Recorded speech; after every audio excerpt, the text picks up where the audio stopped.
Krishna college of education में आपका स्वागत है, आपका वेलकम है। आज हम एक नया टॉपिक आपके सामने लेकर के प्रस्तुत हुए हैं। हमारा जो टॉपिक है वो माध्यमिक शिक्षा आयोग, जो आपका 1952 में गठित किया गया था। 1953 में उन्होंने अपना एक प्रतिवेदन तैयार करके भारत सरकार को सौंपा था। तो जो प्रतिवेदन था वो कम से कम 244 पृष्ठों का एक प्रतिवेदन था और उस प्रतिवेदन में उन्होंने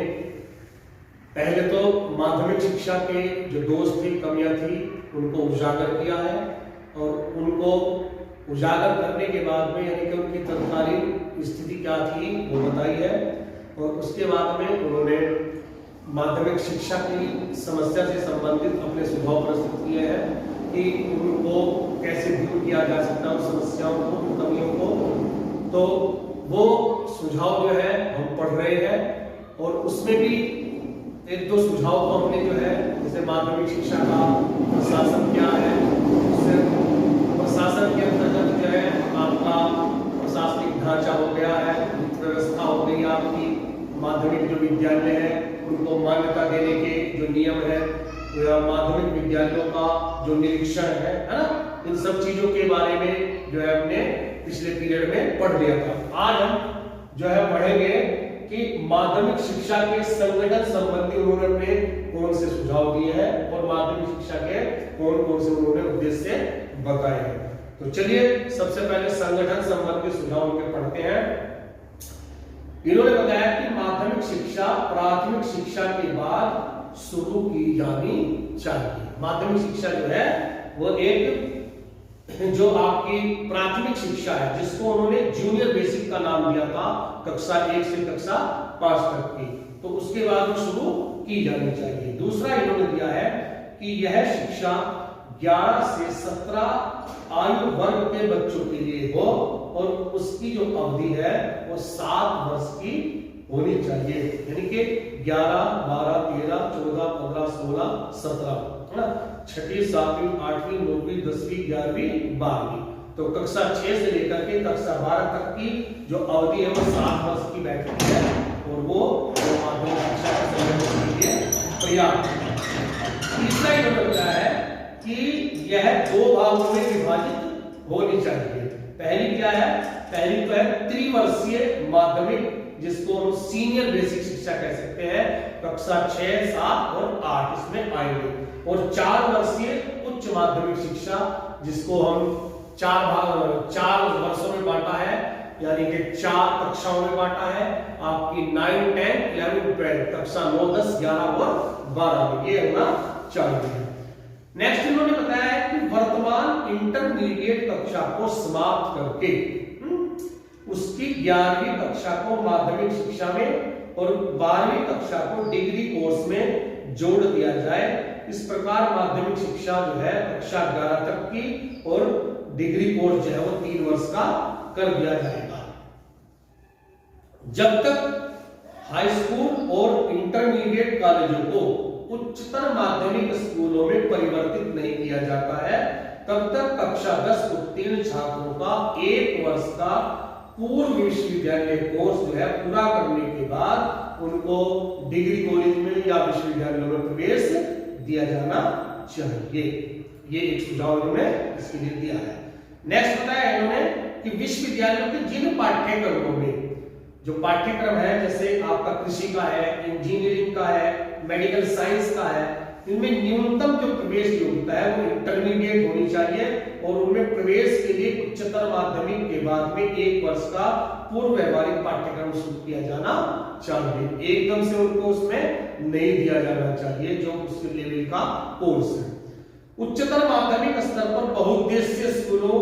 की स्थापना की जानी चाहिए, उनको खोलना चाहिए और इन स्कूलों में विभिन्न प्रकार के जो पाठ्यक्रम है वो चलाए जाने चाहिए। सामान्य शिक्षा के साथ साथ कुछ जो व्यावसायिक शिक्षा है, जैसे आपकी कताई है, बुनाई है, सिलाई है, चमड़े का काम है, लकड़ी का काम है, आदि की व्यवस्था भी उसमें की जानी चाहिए।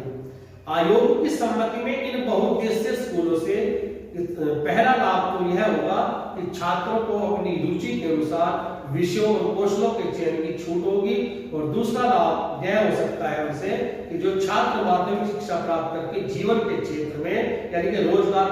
प्राप्त करना चाहते हैं वे अपनी जीविका कमा सकते हैं, वो रोजगार ले सकते हैं। और तीसरा लाभ जो है बच्चों में जो है श्रम के प्रति श्रद्धा या जो सम्मान की भावना है वो होगी, और चौथा लाभ ये होगा कि विश्वविद्यालयों में प्रवेश का जो दबाव है वो कम भी होगा, यानी कि सारे बच्चे जो है वो प्रवेश लेने के लिए तत्पर नहीं होंगे, कुछ व्यवसायिक शिक्षा लेकर के अपना रोजगार खोल सकते हैं, है ना, व्यवसाय कर सकते हैं। और पांचवा लाभ ये होता है कि देश की जो शिक्षित बेरोजगारी है उसमें भी कहीं ना कहीं कमी आएगी, वो बढ़ेगी नहीं। नेक्स्ट ये बता रहे हैं कि ग्रामीण क्षेत्रों के माध्यमिक स्कूलों में कृषि शिक्षा की विशेष व्यवस्था की जानी चाहिए। जो ग्रामीण क्षेत्रों के जितने भी माध्यमिक स्कूल है उनमें खेती से संबंधित कुछ टिप्स देने चाहिए, खेती से संबंधित कुछ पाठ्यक्रम ऑर्गेनाइज किया जाना चाहिए, जिनमें खेती के साथ साथ बागवानी की शिक्षा होनी चाहिए, पशुपालन की शिक्षा होनी चाहिए, जो कुटीर उद्योग धंधे हैं, छोटे छोटे उद्योग धंधे हमारे, है ना, उनकी शिक्षा का प्रबंध उनमें किया जाना चाहिए। और कृषि का जो वैज्ञानिक पक्ष है ना, उस पर विशेष बल दिया जाना चाहिए, यानी कि कृषि के क्षेत्र में जो रिसर्च हो रहे हैं,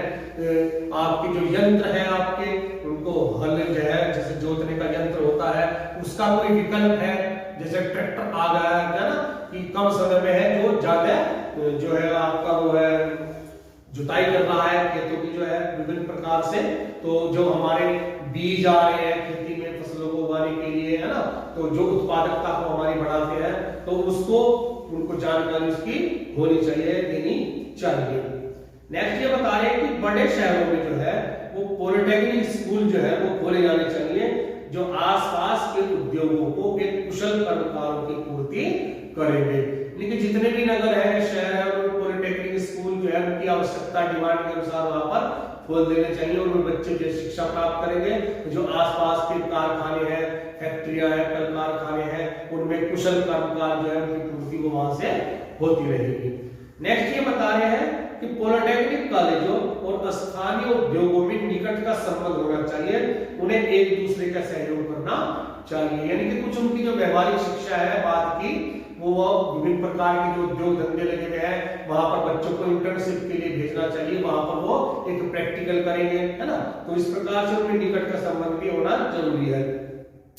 नेक्स्ट कह रहे हैं कि जितने भी आपके पब्लिक स्कूल खुले हुए हैं पहले से उनको चलने देना चाहिए, परंतु यह देखना चाहिए कि वे राष्ट्रीय शिक्षा के अनुरूप अपनी शिक्षा दे रहे हैं या नहीं दे रहे हैं। अगर नहीं दे रहे हैं तो उनको चेतावनी दे देनी चाहिए। राज्य द्वारा उनको आर्थिक सहायता देना जो है वो धीरे धीरे बंद कर देना चाहिए, और इन विद्यालयों में योग्य छात्रों को छात्रवृत्तियां देना प्रारंभ कर देना चाहिए, यानी कि अगर वो मानकों के अनुसार नहीं है तो वहां पर जो है उनको आर्थिक सहायता देना बंद कर देना चाहिए। नेक्स्ट बता रहे हैं कि जितने भी आवासीय माध्यमिक विद्यालय हैं उनको बड़ी संख्या में खोला जाना चाहिए, जितने भी रेजिडेंशियल माध्यमिक विद्यालय है, विशेषकर उन क्षेत्रों के बच्चों के लिए जिन क्षेत्रों में माध्यमिक विद्यालयों या माध्यमिक शिक्षा की व्यवस्था नहीं है, वहां पर आवासीय माध्यमिक विद्यालय खोले जाने चाहिए, जिसमें दूर दराज के जो है बच्चे जो है वो पढ़ने आ सकते हैं, वो वहां पर रह भी सकते हैं। नेक्स्ट ये बता रहे हैं कि जो आवासीय दिवस विद्यालय भी खोले जाने चाहिए, जिन्हें जहां बच्चे प्रातः 8 बजे से शाम को 6 बजे तक रहेंगे, और इन विद्यालयों में मध्याह्न भोजन की व्यवस्था भी की जानी चाहिए, यानी कि बारी बारी से 8 से 6 बजे तक वो स्कूल खुलेगा वहां पर, उसमें बारी बारी से बच्चों को वहां पर पढ़ाई करवानी चाहिए। विकलांग बच्चों के लिए कुछ विशिष्ट विद्यालय खोलने की बात वहां पर इन्होंने अलग से की है, और लास्ट में इन्होंने बालिकाओं के लिए अलग से बालिका विद्यालय की बात कही है, और जिन क्षेत्रों में ऐसा करना संभव नहीं है तो उन क्षेत्रों में सामान्य माध्यमिक विद्यालयों में सह शिक्षा के रूप में बच्चों को माध्यमिक शिक्षा दे सकते हैं, कि सह शिक्षा वहां पर हो सकती है। जहां पर हमें आवश्यकता ज्यादा ही महसूस की गई है तो वहां पर सरकार प्रयास करे कि अलग से बालिका विद्यालय खोले, और जहां पर हमें आवश्यकता महसूस नहीं की गई है वहां पर वो छात्रों के साथ में छात्राएं भी सह शिक्षा के रूप में माध्यमिक शिक्षा प्राप्त वहां पर कर सकती है। तो ये इनके थोड़े से माध्यमिक शिक्षा के संगठन संबंधी कुछ सुझाव थे। अब उन्होंने माध्यमिक शिक्षा के कुछ उद्देश्य संबंधी अपने सुझाव दिए हैं कि वो उद्देश्य क्या होने चाहिए। सबसे पहले इन्होंने बताया कि आयोग ने तत्कालीन माध्यमिक शिक्षा को उद्देश्यहीन बताया है, यानी कि जो सबसे उससे पहले जो चल रही थी हमारी शिक्षा उसको उद्देश्यहीन बताया है और कहा है कि यह बच्चों को वास्तविक जीवन के लिए तैयार नहीं करती है और उसने उसके लिए अलग से 4 उद्देश्य निर्धारित किए हैं। सबसे पहला तो यह है कि छात्रों में लोकतंत्रीय नागरिकता का विकास करना, यानी कि जब स्वतंत्र होते ही हमारे यहाँ लोकतंत्र शासन प्रणाली आ गई है, लोकतांत्रिक राज्य हमारा बन गया है ना, तो वहां पर हमें लोकतंत्री नागरिकता का विकास में होना चाहिए, उसका बच्चों को ज्ञान होना चाहिए कि लोकतंत्र के लिए जो मूल सिद्धांत है आपके वो क्या है, उसकी थ्योरी क्या है, उसके स्तंभ क्या है, उसके पिलर क्या है। जैसे आपका समानता है, स्वतंत्रता है, भ्रातृत्व है, समाजवाद है, धर्मनिरपेक्षता है, न्याय है, आदि जो आवश्यक चीजें हैं उसकी जानकारी उन बच्चों को होना जरूरी है। और देश के भावी नागरिकों को बिना भेदभाव के वहां पर रहने, स्वतंत्रता और स्वतंत्रता या स्वतंत्र चिंतन करना या स्वतंत्र अभिव्यक्ति उनको करनी या एक दूसरे के प्रति भेदभाव न रखना या किसी प्रकार के वर्ग भेद को अस्वीकार करना, इन सब चीजों को जानकारी वहां पर बच्चों को दी जानी चाहिए ताकि जो अपने लोकतंत्र के लिए वो जागरूक रहे या लोकतंत्र को मजबूती दे सके, उसको सुदृढ़ बना सके, उसको सुव्यवस्थित चलाने में सहायता दे सकते हो। नेक्स्ट इन्होंने इसमें बताया है कि व्यावसायिक कुशलता का विकास भी होना चाहिए।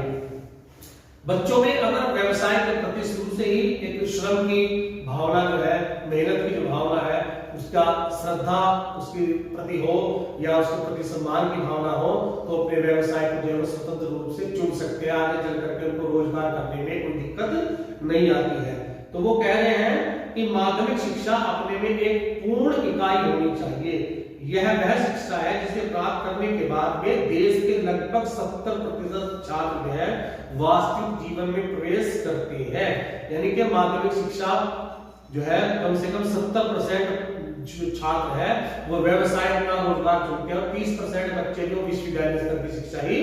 लेते हैं। अतः इस स्तर पर ऐसी व्यावसायिक शिक्षा ऑर्गेनाइज की जानी चाहिए जिसे प्राप्त करने के बाद में ये अपना जो है अपनी जीविका कमा सके, अपना रोजगार ये ले सके और 30% जो मेधावी छात्र है वो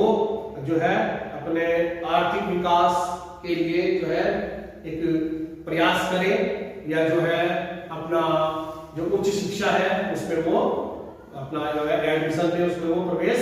ले सकते हो। नेक्स्ट इन्होंने बताया था कि व्यक्तित्व का विकास भी होना चाहिए बच्चों का, क्योंकि व्यक्तित्व का विकास अगर नहीं होगा, उनमें आत्मविश्वास की भावना जागृत नहीं होगी है, या जो है वो अपने प्रति जो है ईमानदारी नहीं अपनाएंगे, महत्वाकांक्षी वो नहीं होंगे या कर्तव्य निष्ठा की उनके अंदर भावना नहीं होगी, जिम्मेदारी की भावना उनके अंदर नहीं होगी, तो उनका अच्छी तरह से व्यक्तित्व का विकास नहीं हो सकता है। तो एक सामाजिक व्यवहार जो है या सांस्कृतिक उन्नयन जो होना चाहिए, वास्तविक जीवन का उनको ज्ञान होना चाहिए, उनकी जो रुचियां हैं, उनकी योग्यता है, उनका संवर्धन होना चाहिए, उनका नैतिक चारित्रिक विकास भी होना चाहिए, तब जाकर के व्यक्तित्व का विकास होगा। तो इसी के आधार पर वहां पर शिक्षा को ऑर्गेनाइज करना चाहिए, पाठ्यक्रम को ऑर्गेनाइज करना चाहिए। नेक्स्ट इन्होंने बताया कि इस स्तर पर बच्चों का जो आईक्यू लेवल है वो बढ़ जाता है, उनका बौद्धिक स्तर, मानसिक स्तर बढ़ जाता है, तो उनमें नेतृत्व शक्ति का भी गुण आना चाहिए, उनको हर फील्ड में नेतृत्व करना आना चाहिए, यानी कि उनको लीडरशिप मेकिंग की बात वहां पर वो बता रहे हैं कि